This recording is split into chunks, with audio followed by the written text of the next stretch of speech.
আমি কোন মুখ নিয়ে সিমির বাবা মায়ের সামনে গিয়ে দাঁড়াবো বলুন? কি মুখ দেখাবো ওদের?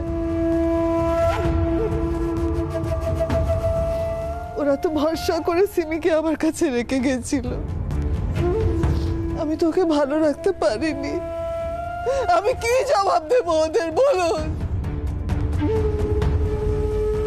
যে ঘটনা ঘটিয়েছে সেই জবাব দিয়েই করবে। ওই মেয়েটা ওই তো আমার ভাগ্নে ইন্দ্রকে ফুঁসলে বিয়ে করতে বাধ্য করেছে। ওই মেয়েটা। বোকার মতো কথা বলো না পলাশ। এখানে মিতুলের ভূমিকাটা কি? ইন্দ্র তো বারবার বলছে যে ও বিয়ে করেছে, সেটা গুগলির জন্য করেছো। বাবা, ইন্দ্র তো বলেই খালাস, কিন্তু এই মেয়েটার এতদিনের স্বপ্ন, আশা, আকাঙ্ক্ষা সব তো ধুলোয় মিশে গেল। তার দায় কে নেবে বলো? কে নেবে তার দায়?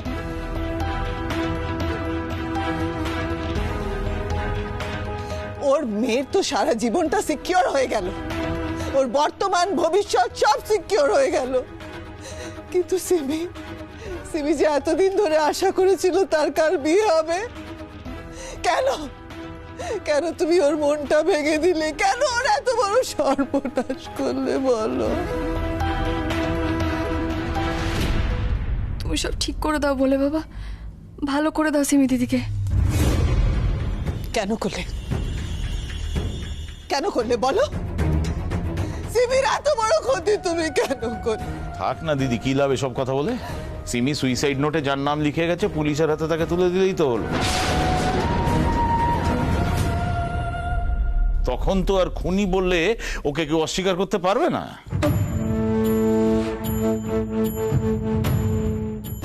খুনি? হ্যাঁ, খুনি। আত্মহত্যায় ইন্ধন যোগানো একরকমের কোন। পলাশ প্রিয়, দয়া করে মুখটা বন্ধ রাখো। কোথায় কি কথা বলতে হয়, কোন পরিস্থিতিতে কি কথা বলতে হয় সেই বোধটা তো তোমার লোপ পেয়েছে, তাই না? আরে সুমি, পুলককলি কোথায়? ইন্দ্র কোথায় গেল?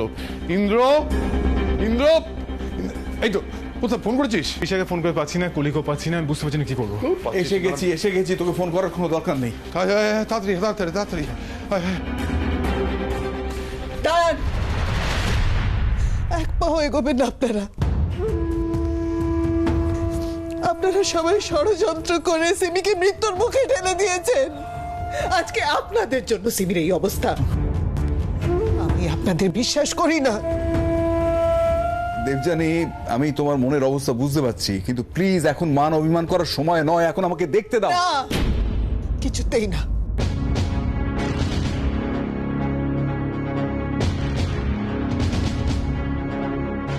দেবযানী, আমার কথা শোনো, প্লিজ শোনো, মাথা ঠান্ডা করো। বিকুল অনেকগুলো ঘুমের ওষুধ খেয়েছে আমি যা শুনেছি। একটু এদিক ওদিক হয়ে গেলে না হাতের বাইরে কেসটা বেরিয়ে যাবে। আমাকে দেখতে দাও প্লিজ।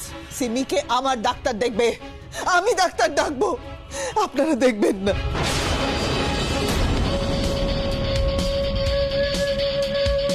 দেবযানী, তোমার কি মাথা খারাপ হয়ে গেছে? পুলককে দেখতে দাও। সরো। না, বললাম তো কিছুতেই না। বৌমা, পথ ছাড়ো। এই বিপদে পুলকই আমাদের একমাত্র রক্ষা করতে পারে। ওকে দেখতে দাও, এখন রাগারাগির সময় নয়। আমি বললাম তো, আমি ডাক্তার ডাকবো, সে সিমিকে দেখবে। পলাশ, আসছি। হ্যাঁ দিদি, বল। পলাশ, ডাক্তার ডাক। হ্যাঁ ডাক্তার, হ্যাঁ ডাক্তার। কি করছো তুমি? আমি জানি না। মিছিমিছি সময় নষ্ট হচ্ছে, অথচ এনারা তো পিসেমশাইকে দেখতেই দিচ্ছেন না। কি হচ্ছে কি ব্যাপারটা? সিমি, কি বলবো, কিচ্ছু বলার নেই। আচ্ছা, দেবযানী নয় অবুঝ, তবে কি আমরা অবুঝ হয়ে থাকবো? আরে অ্যাজ এ ডক্টর আমি কি করে সুমি? না, মেয়েটা সিমি,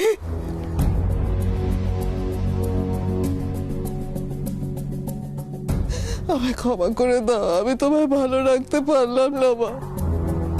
তোমার বাবা মা কত আশা করে তোমাকে আমার কাছে রেখে গেছিল,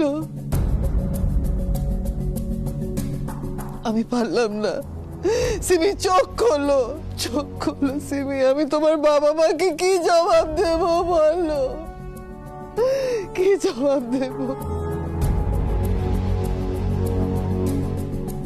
আপনি প্লিজ তুমি এরকম করো না, তোমার শরীর খারাপ হয়ে যাবে।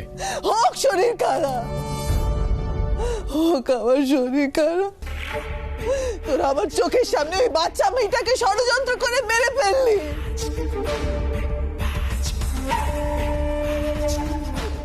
সরে যা ইন্দ্র, সরে যা, আমার চোখের সামনে থাকিস না। আমি তোদের কাউকে চাই না, চাই না আমি তোমাদের কাউকে। এই বাচ্চা মেয়েটা মরে যাক, সিমি মরে যাক, আর তোমরা সবাই উৎসব করো। একটা কথা মনে রেখো, যদি সিমির কিছু হয়ে যায় না, আমি তোমাদের কাউকে ছাড়বো না, কাউকে ছাড়বো না, আমি কাউকে না।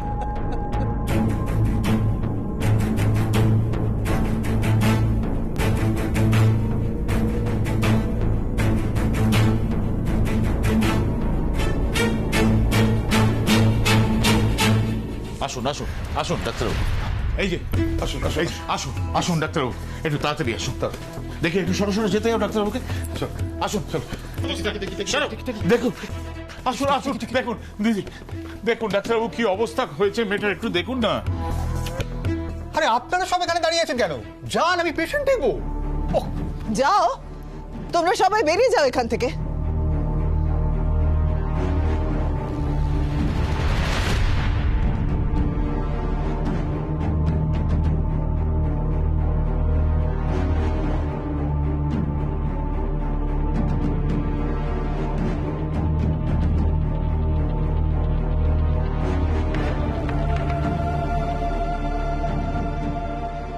মা যাও যাও যাও যাও।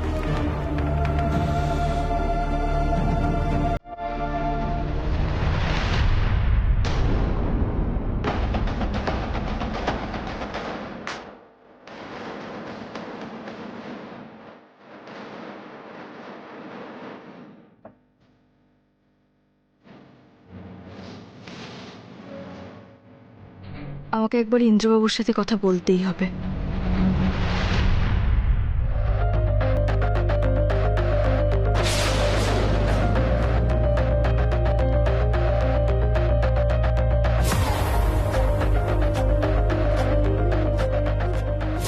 সিমি যে এতদিন ধরে আশা করেছিল তার কার বিয়ে হবে, কেন তুমি ওর মনটা ভেঙে দিলে? কেন ওর এত বড় সর্বনাশ করলে বলো? তোরা আমার চোখের সামনে ওই বাচ্চা মেয়েটাকে ষড়যন্ত্র করে মেরে ফেললি। সরে যা ইন্দ্র, সরে যা, আমার চোখের সামনে থাকিস না। একটা কথা মনে রেখো, যদি সিমির কিছু হয়ে যায়, আমি তোমাদের কাউকে ছাড়বো না।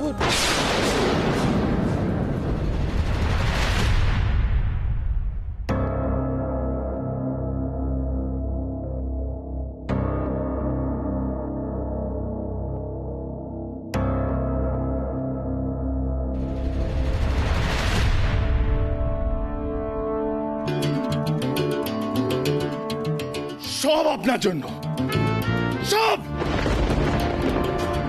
আপনি দায়ী। আপনার একটা ভুল সিদ্ধান্তের জন্য আমার জীবনটা আপনি ছাড়খাড় করে দিয়েছেন। শুধু আমার কেন বলছি, আমার গোটা ফ্যামিলি। আপনার রাগ, আপনার ইগোর জন্য সবাই সাফার করছে। এর জবাব আপনাকে দিতেই হবে। জবাব তো আপনাকেও দিতে হবে ইন্দ্রবাবু। আপনি খুব সহজে অন্যকে দায়ী করতে পারেন, কিন্তু নিজের দিকটা আপনি একবারও দেখেন না। কখনো কখনো নিজেও আয়নার সামনে দাঁড়ান। What do you mean? বুঝতে পারছেন না তাই না? একজন মেয়েকে বিয়ে করব বলে কথা দিয়ে আরেকজনকে। আমি কোনোদিনও সিমিকে বিয়ে করব বলিনি, বুঝতে পেরেছেন? জাস্ট বাড়ির লোক জোরাজুরি করছিল বলে আমি হ্যাঁ করতে বাধ্য হয়েছি। আর আপনি যদি সেদিন বেরিয়ে না পড়তেন তাহলে এই সব কিছু হতোই না। তাই আমি আপনাকে বলেছিলাম আমায় বিয়ে করতে? গুগলিকে নিয়ে আমি তো নিজের মতো করে চলেই যাচ্ছিলাম। আকবর এই সিঁদুরটা আপনাকে কে পরাতে বলেছিল? অফকোর্স সেটা আপনার জন্য নয়, সেটা শুধুমাত্র আমি জানি। দেখুন, তর্ক করলে তর্ক বাড়বে, তর্কের কোনো শেষ নেই। কিন্তু কেউ আমাকে অপবাদ দেবে আর আমি সেটা মুখ বুজে মেনে নেব, সেই মেয়েও আমি নই। আমার ধারণা আপনার মামুনি যতটা ভয় পাচ্ছেন তত কিছু হয়নি সিমি দিদির। মানে ও মাই গড, এতক্ষণ ধরে না নড়ে চড়ে পড়ে থাকা যায় নাকি? আমি ভাবছি আন্টি কতক্ষণে ওই মিতুলকে ব্লেম করা শেষ করবে আর এই ঘর থেকে বার করবে, তবে আমি একটুখানি মুভ করতে পারবো। মনে হচ্ছে প্ল্যানটা কাজ দিয়েছে। হ্যাঁ হ্যাঁ, একটা কথা বলি শোন তোকে দিদি, সিমি যে প্ল্যানটা করেছে না, সেটা একেবারে আমার হাতে আঁকা নিখুঁত ছবির মতন নিখুঁত। বাস কাল অব্দি এই অসুস্থটার নাটকটা চালিয়ে যাও, তাহলে বিয়েটা আটকানো আমাদের বাঁ হাতের খেল। এবার মনে হয় আমি আর এ ঘর থেকে বেরোলে কোনো অসুবিধে হবে না। আমাদের তো কোনো অসুবিধা হবে না, কিন্তু পুরো বেরিয়ে চলে যেও না, তাহলে কিন্তু বিশাল অসুবিধা হয়ে যাবে, বুঝতে পেরেছো তো? হ্যাঁ, সকলকে বাইরে বোঝাতে হবে যে সিচুয়েশন ভেরি সিরিয়াস, ঠিক আছে? সিমির স্টমাক ওয়াশ হয়েছে, কিন্তু ওর বিপদ কাটেনি, ঠিক আছে? 72 ঘন্টা না কাটলে কিচ্ছু বলা যাবে, কিচ্ছু, বুঝতে পেরেছো?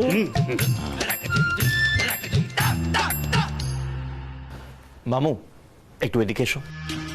দাঁড়াও। হ্যাঁ, কি হয়েছে বল। আচ্ছা মামু, উনিকে এসব বোঝাতে কেন হচ্ছে? উনি ডক্টর নন? ঘোড়ার ডিমের ডাক্তার। আরে বাবা, এত তাড়াতাড়ি ডাক্তার পাবো কোত্থেকে? তোমার মা তো ডাক্তার চেয়েই খালাস, মিষ্টির দোকানে কাজ করে। ওই না করতে পারে, থেরাপিটা করে, বুঝেছো? ঠিক সামনে নেবে। এই যে ডাক্তারবাবু। হ্যাঁ বলি, পারবে তো? 72 ঘন্টা আগে কিছু বলা যাবে না। কেলেঙ্কারি করেছে মানে? ও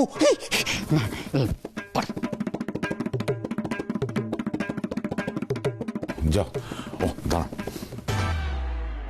টাকা নিয়ে যাও।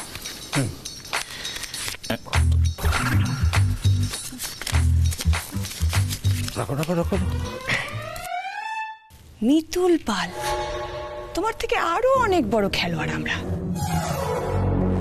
এমন চাল চেলেছি না, এবার সেই ঘূর্ণিতে ফিরে গিয়ে পুতুল বেচা ছাড়া তোমার আর কোনো গতি থাকবে না।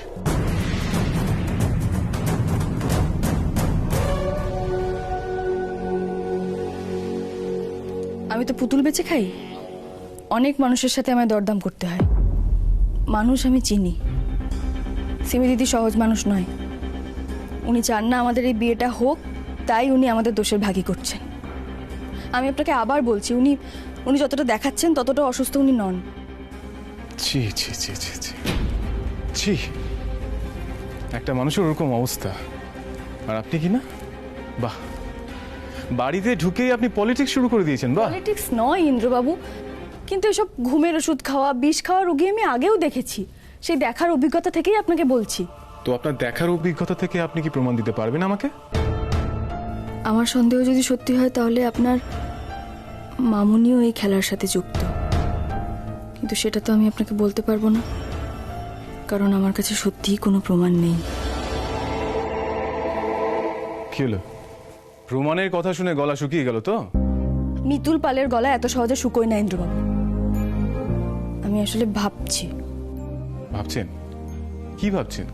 আর এত ভাবির কি আছে?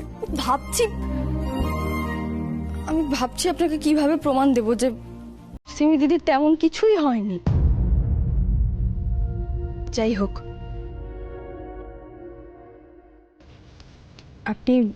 আপনি ঘাবড়াবেন না, সিমি দিদি সুস্থ হয়ে উঠবেন। উনি আমার নাম লিখে আমাকে দোষী করতে চাইছিলেন তো, যাতে বিয়ের আগেই ভয় পেয়ে বাড়ি ছেড়ে আমি চলে যাই। বাড়ি ছেড়ে আমি চলে যেতেই পারি, কিন্তু বিনা দোষে কেউ আমাকে দোষী করবে সেটা তুমি হতে দেব না।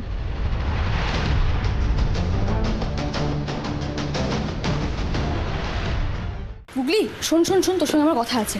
মিতুল মা, তোর খুব কষ্ট হচ্ছে না? কষ্ট? কিসের কষ্ট? আমি আড়াল হয়ে শুনছিলাম তোকে ওরা কেমন ভাবে বকছিল, তাই তোকে দেখে আমার খুব কষ্ট হচ্ছে। এই, ওই লটপটটা কি মরে যাবে রে? মরবে না। শোন না, আমার একটা জিনিসে খুব সন্দেহ হচ্ছে, জানিস তো? সন্দেহ? কি মুন্না ভাই? তুই একটা কথা দেখ, তোর বুড়ো ছেলের সাথে আমার যতই ঝগড়া হোক না কেন, তোর যখন শরীর খারাপ হলো, বুড়ো ছেলে যখন তোকে কলকাতায় নিয়ে এলেন, তখন কিন্তু বুড়ো ছেলের গাড়িতে ওঠার সময় আমি দুবারও ভাবিনি। কারণ কি? কারণ তখন আমার একমাত্র লক্ষ্য ছিল তোকে সুস্থ করে তোলা, তোকে বাঁচানো। এদিকে মামুনির যেমনই রাগ হোক না কেন, যতই রাগ হোক না কেন, তোর মামুনি ও তোর ব্রোকে সিমি দিদির কাছে কিছুতেই যেতে দিচ্ছিলেন না, গায়ে ঘেঁষতেই দিচ্ছিলেন না। ভাব, এত বড় বাড়িতে ডাক্তার থাকতেও বাইরে থেকে ডাক্তার নিয়ে আসা হলো। কি ব্যাপার? আর একটা কথা তুই ভাব, কাছের মানুষের যখন বিপদ হয় তখন কি আমরা এক মুহূর্তের জন্য অপেক্ষা করি বলতো? তাই তো মুন্না ভাই, তাই তো। কিন্তু ব্রোকে কেন যেতে দিল না? এর তো একটাই কারণ হতে পারে সার্কিট। বল কি? সেটা হলো, যদি পিসেমশাই সিমি দিদির কাছে যেতেন তাহলে বুঝে যেতেন যে সিমি দিদির অসুস্থতাটা জল মেশানো। সে কি? তবে ওরা তোকে দোষ দেওয়ার জন্য এসব করছে না? এবার তো সার্কিটকে মজা দেখাতেই হবে। দেখিয়ে দিবি নাকি মুন্না ভাই আর সার্কিটের কামাল? চল দেখায়। সে মিছে অপমান দেয়া না, কিছুতেই মানবো না। চল সার্কিট, চল মুন্না ভাই, আ যাও।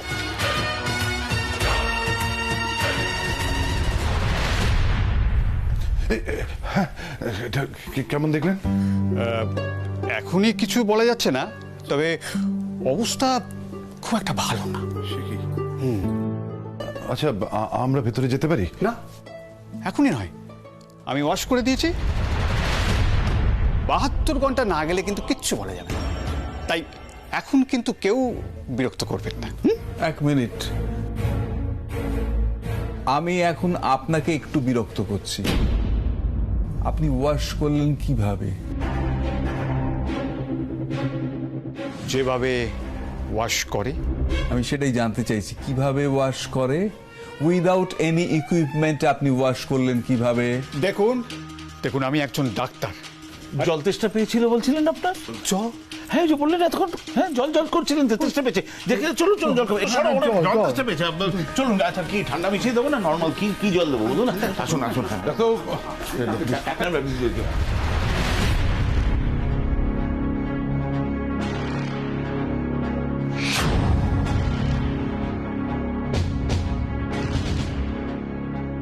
চলো, জল খাওয়াচ্ছি তোমাকে আমি।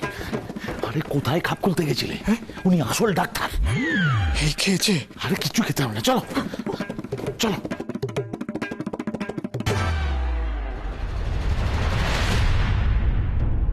খুবই চিন্তার বিষয় হয়ে গেল। এদিকে কাল আবার বিয়ে। মা, এখনই বিয়ের কথাবার্তা এসব আলোচনা করতে যেও না। আমার তো ইন্দ্রটাকে নিয়ে ভয় হচ্ছে। ওর মনের মধ্যে কি চলছে কি জানে।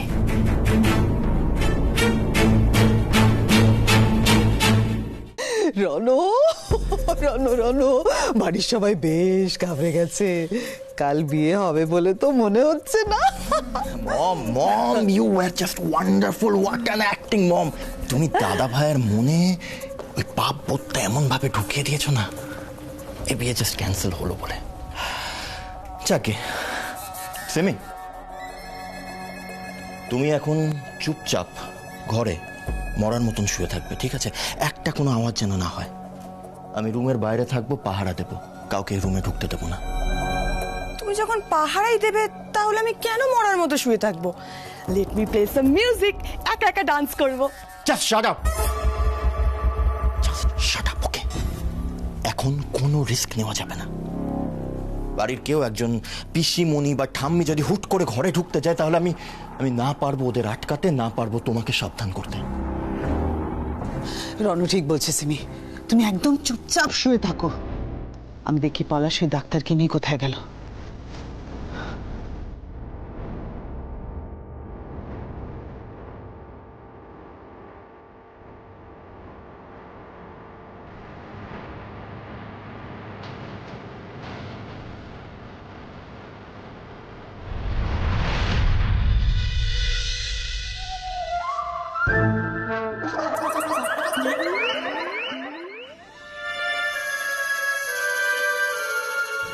মুন্না ভাই পাহাড়ে দিচ্ছে তো।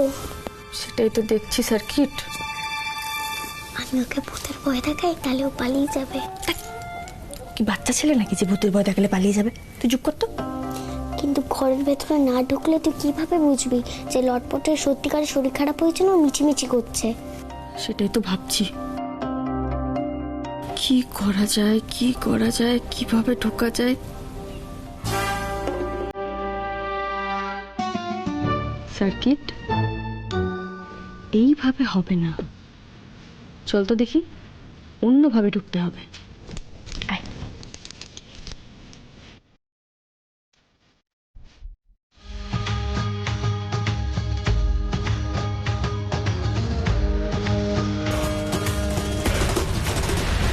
ধুর, এরকম মরার মতো শুয়ে থাকা যায় নাকি? গান শুনি।